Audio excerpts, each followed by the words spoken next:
Hello दोस्तों, उम्मीद करता हूँ आप सभी अपने फैमिली के साथ अपने घर में सेहतमंद होंगे, तंदुरुस्त होंगे। दोस्तों आज हम लोग एक वबाई अमराज के दरमियान से गुजर रहे हैं और इसे एक्सपीरियंस कर रहे हैं।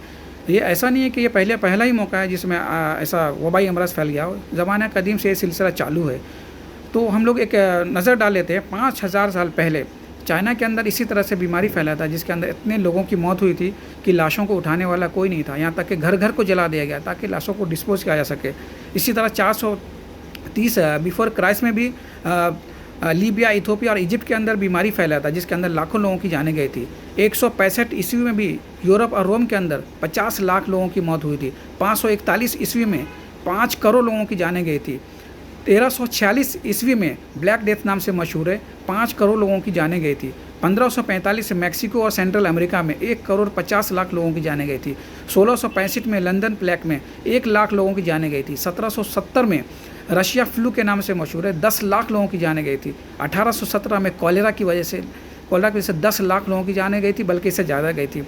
इसी तरह 1918 में स्पेनिश फ्लू आया था, जिसके अंदर 5 करोड़ लोगों की लाशें गिरी थी, मौत हुई थी। इसे 1918 में HIV एड्स फैला था, जिसके अंदर 3 करोड़ 50 लाख लोगों की जानें गई थी। 2009 में H1N1 आया, स्वाइन फ्लू, जिसके अंदर 5 लाख लोगों की जानें गई थी। 2014 में ईबोला आया, जिसके अंदर हज़ारों जानें गई थी। और आज हमारे सामने कोविड-19 मुंह बाएं और हाथ फैलाए खड़ा हुआ, जिसके अंदर अब तक सारी दुनिया के अंदर 4.5 लाख लोगों की जानें जा चुकी है और अब ये बीमारी जारी है। और दोस्तों, ये हम तो देख रहे हैं ज़माना कदीम से वबाई अमराज आते हैं, लाखों लोगों की जानें जाती है। पहले जब ज़माना कदीम में तरक्की नहीं थी तो ऐसा माना जाता था कि सहूलत नहीं था, मेडिसिन नहीं थी, डॉक्टर्स नहीं थे, तो जाने जाती थी। आज हमारे पास सारी सहूलतें हैं, नई नई टेक्नोलॉजी है, नए नए डॉक्टर है, सारी सहूलियात होने के बाद भी वबाई अमराज आते हैं किसी न किसी शक्ल में और लाखों लोगों की, हज़ारों लोगों की जानें जाती है।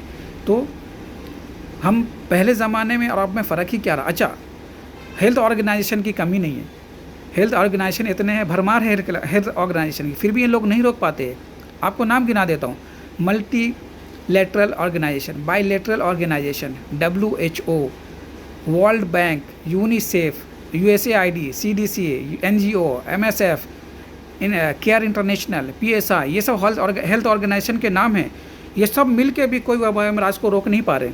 आखिर क्या वजह है दोस्तों? कल भी हम लोग मजबूर थे, आज भी मजबूर हैं। कल भी हम लोग लाचार थे, आज भी हम लाचार हैं। कल भी कमज़ोर थे, आज भी कमज़ोर है। आखिर क्यों?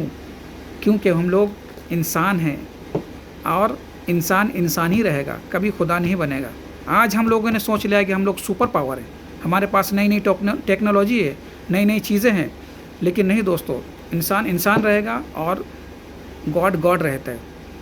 ये गॉड ही है जो इंसान जब अपने औकात से अपने निकल जाता है आगे बाहर, तो गॉड इनको सबक सिखाने के लिए ऐसे ऐसे अमराज ही भेज देता है ताकि तुम लोग इस वबाई अमराज में पढ़कर तुम अपने गॉड को पहचानो, अपने गॉड को पहचानो और अपने औकात में रहो।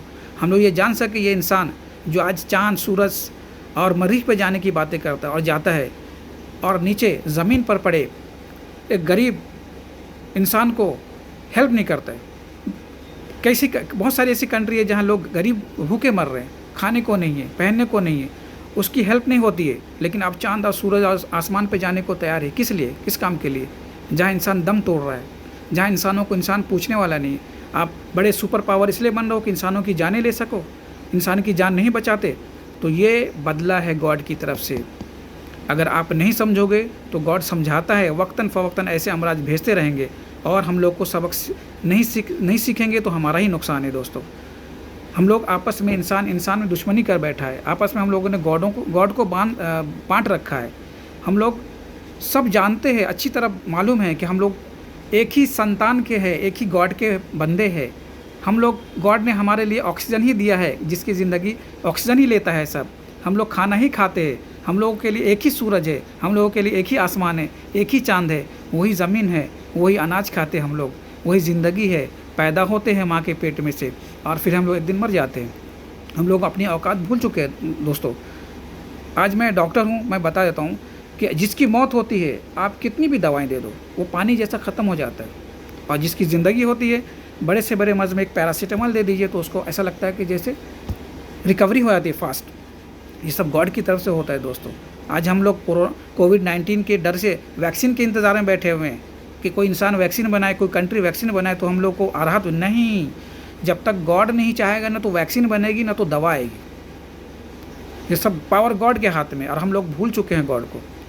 तो आइए दोस्तों, आपस में हम लोग मोहब्बत कायम करें। आपस में हम लोग ये ना करें कि उसका गॉड उसका गॉड। आज हम लोगों ने जो बांट रखा है ना कि ये हमारा गॉड यावे है, हमारा गॉड वाहे गुरु है, हमारा गॉड आहुरा मजदा है, हमारा गॉड ईश्वर है, हमारा गॉड अल्लाह है। नहीं दोस्तों, ये सब एक ही गॉड के नाम है। एक ही गॉड है जिसके कई नाम हैं। इसीलिए तो हम लोग सब एक ही संतान के लोग हैं। आँख है, नाक है, मुँह है, हाथ है। कोई इंसान डिफरेंट लगता है क्या? बिल्कुल नहीं ना। तो दोस्तों आओ एक अल्लाह की इबादत की तरफ लग जाओ। अगर कोई पूछे सारी दुनिया को इकट्ठा करके इंसानों को कि जहन्नम में जाओगे तो कोई नहीं जाना चाहता, जन्नत में जाओगे तो सारे के सारे लोग जाना चाहते, तो क्या ऐसे बैठे बैठे चले जाएंगे? क्या इंसानों की जान लेके चले जाएंगे? इंसानों से नफरत करके चले जाएंगे अब जन्नत में? नहीं दोस्तों, आइए हम लोग सब इंसान एक ही गॉड के बंदे हैं, उसी गॉड की इबादत करें और उसी से हम दुआएं मांगे। फिर ना ये कोविड रहेगा और ना ये कोई वबाई अमराज रहेगा। फिर हम लोग खुश रहेंगे और ये दुनिया एक जन्नत के बागों में से एक बाग रहेगी। आइए हम सब मिलकर मोहब्बत से एक दूसरे से मिलकर रहें और इस दुनिया को तरक्की करें, ना कि नफ़रत में हम लोग बढ़ जाएं।